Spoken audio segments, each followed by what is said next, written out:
Começa agora. Diário Econômico. Um oferecimento do Canal Rural. Uma análise das principais informações que impactam os mercados, a economia global e do Brasil. Apresentação Marco Caruso. Bom dia, pessoal. Hoje é quinta, 4 de julho e este é o seu Diário Econômico.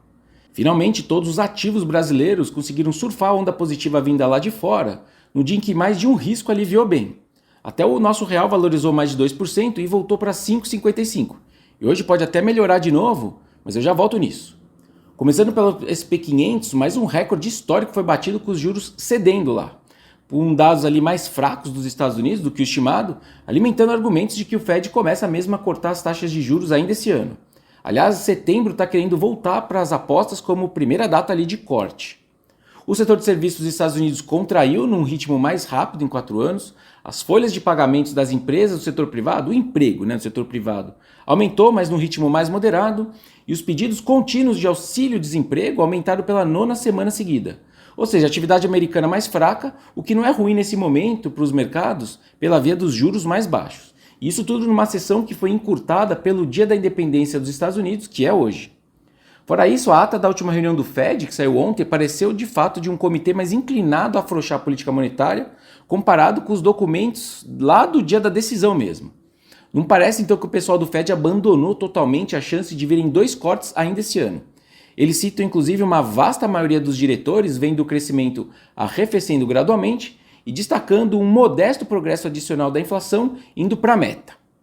Mas alguns aspectos políticos parece que querem ajudar também.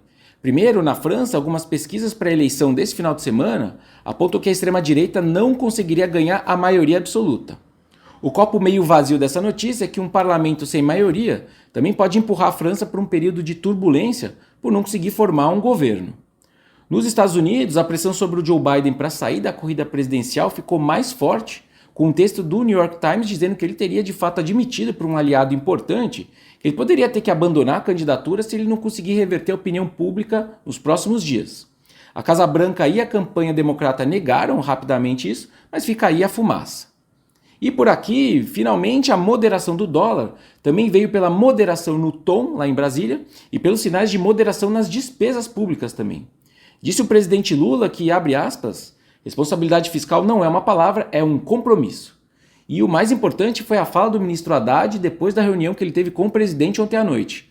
Além de repetir essa frase, ele prometeu preservar o arcabouço a todo custo, nas palavras dele, citando também contingenciamento e algum bloqueio de despesas. E ele também fala de 26 bilhões de despesas que vão ser cortadas, só que agora olhando lá para 2025. Para esse ano, a ordem de grandeza das despesas bloqueadas e contingenciadas vai ser decidida daqui até o dia 22 desse mês, quando o governo tem que revisar as receitas e despesas. O mercado deveria então seguir melhorando, ainda que ontem já tenha andado bem e faltem esses detalhes. Mas enfim, mais uma vez, o maçarico do dólar foi bem didático. Desvalorização cambial no Brasil, ela ensina mais economia do que este humilde podcast.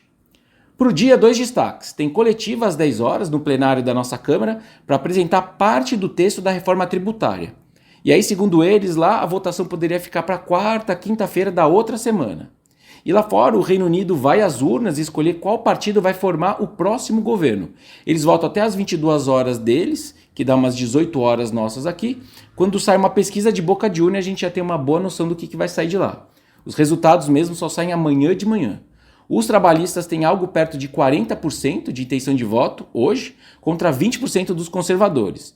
Eles ainda iam precisar negociar para formar uma coalizão, porque você não tem maioria absoluta, mas seria uma das piores derrotas dos conservadores em toda a sua história. Por hoje é isso, bom dia, bons negócios e sorte sempre!